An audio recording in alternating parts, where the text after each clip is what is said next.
A wounded heart. I don't presume to know how to speak about the emotions of God, but it seems like one of the threads of John's narrative tapestry is a very sad love story. A love story that turns out to be as old as time itself.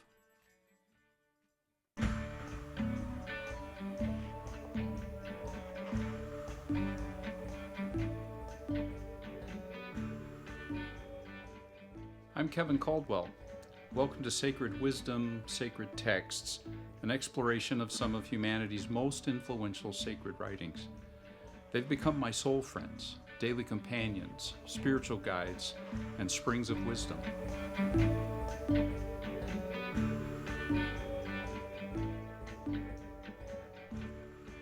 As I continue to work my way through the rings of John 1 to 18, crafted as a set of circles around a central pearl in the heart of these poetic and carefully written verses, I continue to unravel layer upon layer of mystery. My wife and I were actually talking about these episodes just the other day, and she told me I need to say something about this author, something that came up as she and I were talking, and so here it is. Thank you, Susan. I'm often in awe of the artistry and the spiritual vision of this author, particularly when I pause to remember that he was likely relatively uneducated. His Greek is quite simple, his vocabulary range very limited, and yet his articulation of the nature of the cosmos and the divine seems at times limitless in its scope and its depth. I feel like I'm in the presence of someone who has experienced what they're writing about, and who has then continued to ponder it long and deeply. This seems to be somebody who has himself known what it is like to discover more and more layers, layers upon layers within something, or in this case, within someone with whom that one is very familiar already. Indeed, I think our author was what we might today call a mystic, although that word gets thrown around in ways I think are sometimes unhelpful. I prefer to describe John as a contemplative, and as such I imagine he spent long periods of time in silence, in reflection, just thinking about all these things, pondering these experiences of union and interconnection that he talks about. Closer to the end of his gospel, when John reports Jesus saying that we share life in the divine and the divine in us, I've come to believe that John knew this by experience. In fact, the rings of John 1 through 18 keep circling us around and further in towards the reality that we can share that life.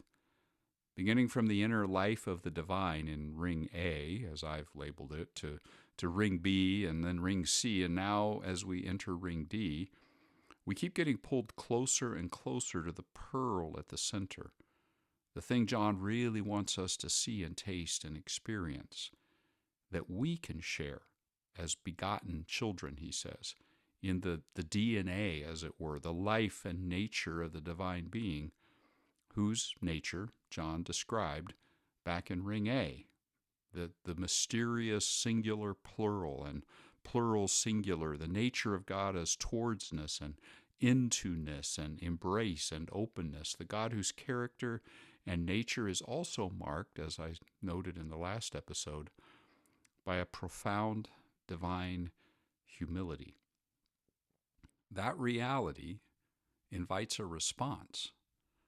The invitation to respond is actually more implied in this portion of John's larger work. And one way he implies this invitation for us to respond is by describing how others respond. In general terms, in these opening verses, as we'll see later, and then through more specific examples as he continues in the rest of the narrative. It's a sad story, actually, but I think this is more than enough of an opening transition to the material for the episode for Ring D. It's time to get on with John himself so we can unfold these things that I'm talking about. So here are verses 9 to 11 and then verse 14, which form Ring D, which I've given a title for, which is the revelation of life and the response to that life. So here's the translation that I've rendered. And as always, I'm going to be putting the Greek text and the English translation in the podcast description section in YouTube. Verse 9, there was the true light, the light that enlightens every person. That light was coming into the world. The light was in the world, and though the world was made through him, the world did not recognize him. He came to what belonged to him, but they did not receive him. The Word became flesh and lived among us. We saw his glory, the glory of one who is unique, one of a kind from the Father, whose nature was full of grace and fully worthy of trust. Now, let me give a little bit of a spoiler alert here.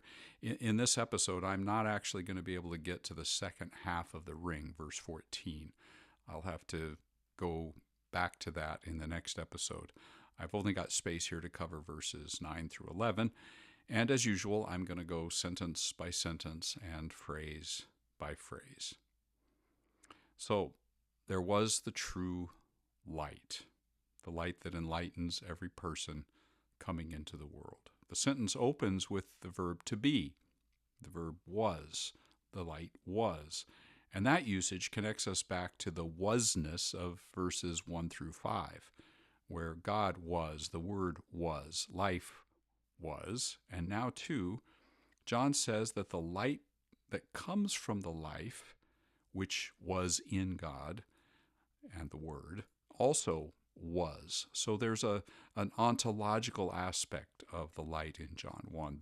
There's an isness and a beingness of the light that he's talking about.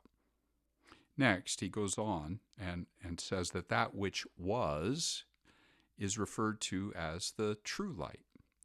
True here indicates that this is the authentic, the actual, the original, the essential light. This is the actual brand and not a knockoff. It's the same light that John said earlier is the light of all humanity, flowing from the life which came into existence through the Word God. And I'm going to be using Word God with a sort of hyphen in between them just to indicate the connection that we noted in verses 1 and 2, that the Word was towards God and God is that Word that is towards God. And that's a sort of awkward phrase to have to keep repeating. So when you hear me say God Word or Word God, that's what I'm referring to, just to avoid that awkwardness. Now, in addition to the isness of the light which was, that we noted just a moment ago, the light has a function as well. It shines. We saw in earlier verses that it's the light of all humanity that shines, present tense, in the darkness. Here, John adds that the light enlightens, also in the present tense. And now John says that this primordial light doesn't just illumine all human beings generally, but the light also enlightens each human being. So the light is particular and individual in what it does, as well as general and universal. Each human would, of course, be implied in the earlier mention that the light enlightens all humanity, but John is making it explicit here to emphasize how important it is to him to make clear that the light enlightens not only all humanity as a general sort of common thing, but also each particular human being. And to me, this suggests that everything about being human, every aspect of our lives, everything we do and think and feel and experience and create and plan and organize and hope for, all our successes and failures and joys and pains and gratitude and grief, all of it, all of life takes place bathed in divine light, illumined by divine light, and in response to divine light, including, as we'll see in John, the response of saying no to the light that's available to us all. Now, what John is saying here, I think, has a lot of implications. For example, there's two that most interest me, to name just two of the implications of John's understanding of light. And that is to think about the implications of this for what we call the arts and for what we call religion. And if the divine light illuminates not just all humanity, but also each individual human, then there are implications for the arts generally, but also for each artist, the creativity of each artist. And there are implications for religions generally, but also for the spirituality of every individual religious adherent. I'm beginning to realize that I'm going to need to include an entire episode at the end of these John episodes to talk about all the different implications of John 1 to 18. So I'm not going to go further into that now except to note it, because I want to get to the material from all the rings and get all that on the table first. Okay, so there was the true light, and this light enlightens all humans and each human being. Then comes the clause, coming into the world. In other words, the full sentence, there was the light that enlightens every person coming into the world. So, but who or what was coming into the world? In context, the clause has to refer to either the light coming into the world or to each human being. In other words, John is either saying the light, the true light, which enlightens every person, was coming into the world, or he's saying the true light enlightens every human being that comes into the world. Commentators are actually divided about this question, and to understand the disagreement requires some information about the grammar of the sentence. Greek has 3 grammatical genders that need a bit of an explanation here in order for this to make sense. So bear with me for a moment, and let's use fruit as an example. A fig, or suko in Greek, is neutral gender. A strawberry, phaula, is feminine in Greek. A pineapple, ananas, is masculine in Greek. These genders have nothing to do with how we understand biological or psychological gender and sexuality. They're just grammatical categories. And this is not found in English, but is very common in a lot of languages. Now, if fruit could do things, then the verbs describing their actions would need to correspond to the fruit that was doing the action, singular or plural, neutral feminine or masculine in gender. And the same would be true if, after specifying the fruit in a clause, an author were to later use a pronoun to refer back to it. So let me give 2 sentences to illustrate. And we'll use strawberries. The strawberries were dancing. They were full of joy. Now, apart from the fact that I would love to live in a world where strawberries dance and are full of joy, the point here is that since strawberry is a feminine noun, the verb dancing needs to be plural feminine, strawberries, and that pronoun, they were full of joy, they, needs to be feminine, plural. All right, just hold that thought, and now we go back to John and the question of what or who was coming into the world, the light or each human being. The verb in the phrase coming into the world is grammatically masculine singular, he. So it needs to correspond with a masculine noun, a thing or a person, and it would need to be rendered, he was coming into the world, or a masculine it was coming into the world. The word light, phos, is grammatically neutral. So that seems to eliminate the idea that it was the light that was coming into the world. But bear with me. The closest masculine noun to which the verb might correspond is ἀνθρώπων, or ἀνθρώπος in the right case, human being. The most natural way to read the verse is to take it that John is saying that each person who comes into the world receives the light. However, the problem is that verses 10 and 11, as we continue, and I know we haven't gotten to them yet, so just trust me here, continue to use masculine singular pronouns, a he or it, but in a pronoun and masculine, to refer to whatever who or whomever it was who came into the world. And those verses say things about whoever or whatever it is coming into the world, which make it very difficult to see how it could be referring to the every human of verse 9. And to get to this, I need to look at verses 10 and 11 and then circle back to the question. So bear with me, I will get us back here, but first, verses 10 and 11. Now, so far, the focus has been on the light and the fact that the light is shining for humanity and for each human. But how do humans respond? Verses 10 and 11 add additional information about the light, which will help answer that question raised in verse 9. But John also now describes the responses of people to the light. There's two major statements made in these two verses.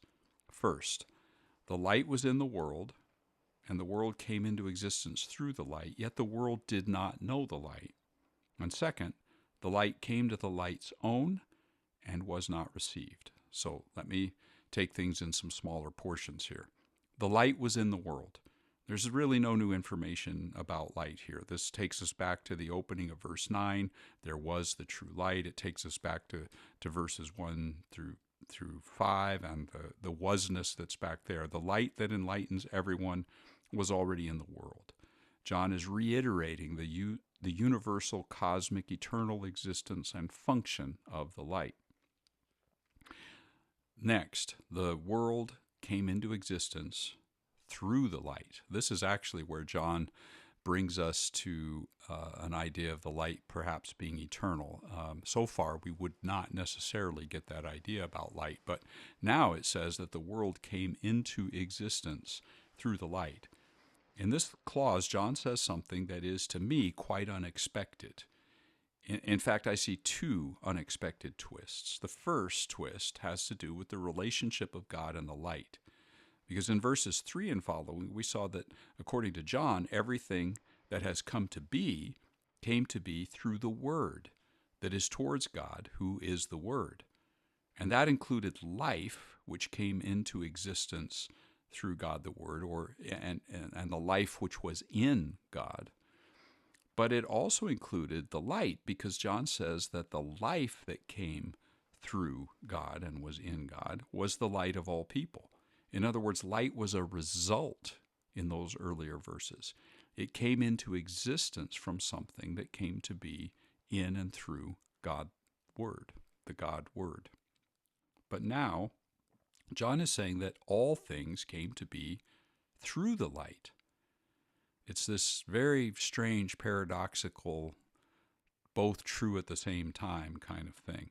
Whereas in verses 3 to 5, the light is the result, as we just mentioned, of the life that came to be through the Word, God. Now, in verse 10, the light is also said to be the means through which all things came to be. Light is not either a result or a means. It is both result and means. Now again, just to drive it home, light is something that came into existence through God, but at the same time, all things came into existence through the light. I am going to have to come back to this. Now the second twist, which has to do with pronouns, which means I'm about to come back to the question that we left behind a while back, who or what came into the world? When I cited this verse a moment ago, I was purposely avoiding the pronouns in the text. For example, I said, the light came to the light's own. In fact, John says the light was in the world, and the light came into existence through him, and the world did not know him. Masculine pronoun. Verses 9 to 11 clearly have the light as the primary focus, a term which, as I've noted, is grammatically a neutral gender. However, when John says the light was in the world, and the world came to be through the light, and the light came to the light's own, and its own did not receive the light, John actually uses a masculine pronoun in each of those instances to refer to the light. In other words, this is what John is saying. The world came to be through him, not it. The world did not know him, not it. He came to his own, not it came to its own. And finally, his own did not receive him, not its own did not receive it. The context of the verses require us to see light as the main character to which John is referring, but the grammar requires it to be something else, something grammatically masculine. I think that what John is actually trying to say about the nature of the light is forcing John to break the grammar. Let me explain. The first mention of light in John 1 is when John says that life is the light of humanity. Everything, including life and light, which is a result of that life, came to be through the Word God, as we've seen. But now John says everything came to be through the light, in effect equating light with the divine being through whom everything came to be, just as he equated Word and God. In the beginning was the Word. The Word was towards God, and God was the Word that was towards God. Everything came to be through God, and everything came to be through light. You see the way that he's equating all these different terms. God, grammatically masculine, and Word, grammatically masculine, are equated with light, grammatically neutral. And in the second half of this ring, verse 14, John is going to say that the Word, grammatically masculine, became flesh. In other words, came into the world as flesh.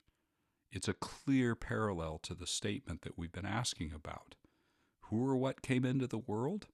Well, the light came into the world, grammatically neutral, and the Word that was towards God, God who is that Word that was towards God, grammatically masculine, came into the world. So there is an equation here of light, God, Word coming into the world. And because of this equation of the grammatically neutral noun light with the grammatically masculine nouns God and Word, John is now forced to break the Greek grammar as he refers to the light that was in the world and which came to be through him, or that world which came to be through him, and that world which did not know him, etc. Now, I know this is a lot to digest, and it might be like, hey, what's the point of all this? I'm simply trying to point out the layers of mystery that John is trying to show us here about the nature of the divine. The nature of the divine as the Word that is towards the divine being, which is the Word that is towards the divine being, the light which came to be through the divine being, and yet the light is the divine being through which all things came to be. It's a lot, I know, but it's really a beautiful mystery, I think. Now, I want to try to recap everything with a summary of what I've covered about the light so far. Light came from life, which came into existence through the divine being, the Word/God. Light enlightens all people universally. John the Baptist bore witness to that light, which enlightens everybody universally. And John the author says that this light enlightens each person individually. That light was already in the world and has always been in the world. The world came into existence through the light, and that is, again, that light is a way to speak of the divine being. Light's the divine being through which life and the world, and yet also light, came to be. The world didn't know the light, i.e., God. The light came to his own, God's own, and his own, God's own, did not receive him, the divine. So it now seems ages ago that I said there were responses to the light in this ring. Now it's time to get back to that. How did people respond to this light that was universally and individually particularly available? Who is responding and how? Here's the verses. The light was in the world, and the world came into existence through him. But the world did not know him. He came to his own, but his own did not receive him. Now, at first glance, the text seems to be suggesting that there are two responders, the world and his own, and two responses, did not know him and did not receive him. But are they actually two responders and responses, or are they two ways of describing the same responder and response? Both readings are possible, and again, scholars are divided.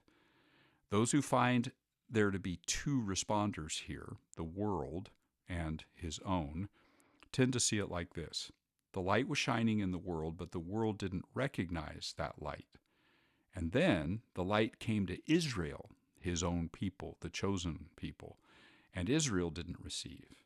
The first is general and not time-specific, the world. The second is the particular arrival of the light, and specifically, according to this interpretation, the arrival of the light in the person of Jesus, according to this view. The second viewpoint expresses things like this. The light was shining in the world, generally, universally, but the world didn't recognize that light. Indeed, the light came to his own, i.e., still the world, which came to be through him, and the world didn't receive him. This view sees the world as belonging to God and hence God's own, saying that it's his own is just another way of speaking of the world. They are two parallel and equal, though different, ways of speaking.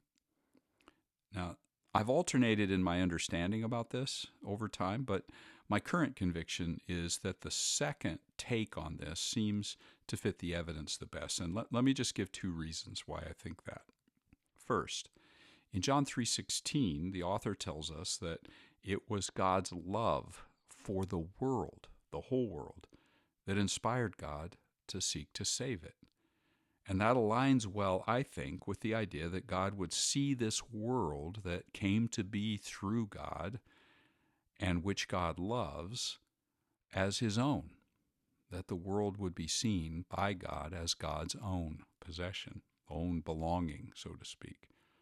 Second, the literary style of Hebrew parallelism, especially in poetic works, is used oftentimes to state the same theme or point in two different ways, with the result that there's an emphasis given to the main theme, which is the same, by repeating it in two subtly different ways. John employed this sort of poetic feature in verses 1 to 18, as I've mentioned in earlier episodes. And as a result, I think that John is doing that here. I think John is making a point about the relationship of light and adds emphasis to that point by expressing it in two different ways, in keeping with Hebrew poetic approaches. Namely, the light, he, was in the world and the world didn't know him. He came to his own and his own didn't receive him. His own here being, again, the world. His own is a way of speaking of the world. Didn't receive is a way of saying did not know. So the world is not just the world, it's his own. It belongs to the light. God, John's he here, made it.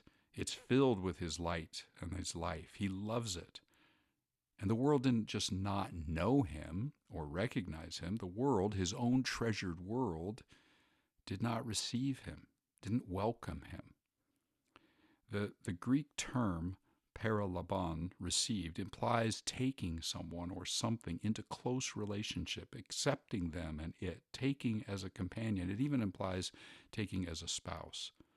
So I think the pairing of not knowing and not receiving is important here. John's not concerned just with head knowledge or with what we might call knowing about God. John is concerned with something much more relational. John is telling us that there is a divine, human, even divine cosmic drama taking place in which the source of all things, who is in their very being, by nature, towards and into and embracing and open, is pouring their very life into and onto all humanity, shining, illuminating, taking initiative, but then is met by their very own creation with disinterest and with passive, even active rejection, as we will see. Indeed, John makes it clear later in the narrative that not only do we not receive, we actually prefer to hide from the divine light and love, fearful and distant. Seen in this way, verses 9 through 11 begin to carry, for me, the aroma of a great sadness. It's like a summary of a love story in which a lover's advances are ignored or taken for granted by the beloved. There seems to me to be a broken heart behind it all.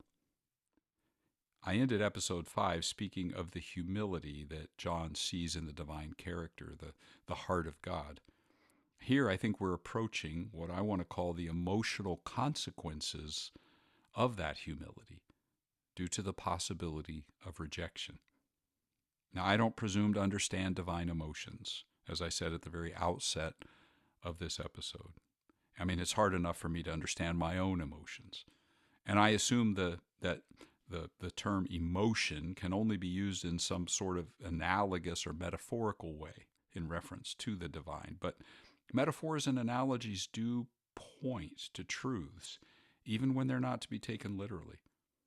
Besides, as I've had to remind myself several times, my aim here is to articulate what I think John is saying and the implications of what John says, even when it leads to conclusions I don't understand, as when John's vision of God forced him to break grammar to say what he means, which is, after all, the way of a poet, an artist, and John is that.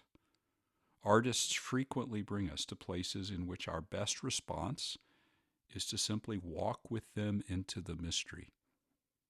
In this case, for me, right now, that means walking with John into the mystery of a humble divine being with a broken heart, a divine being who is the source of all, the source of life itself, whose light is available to all and to each, who takes the initiative to shine and illumine, whose essence is word, communication, who is towards and into and embracing and open, who makes themselves known, brings themselves out, but is not known or understood, is not received or welcomed. But the love story doesn't end there, according to John. It continues with an astounding claim that John makes in the second half of this ring found in verse 14.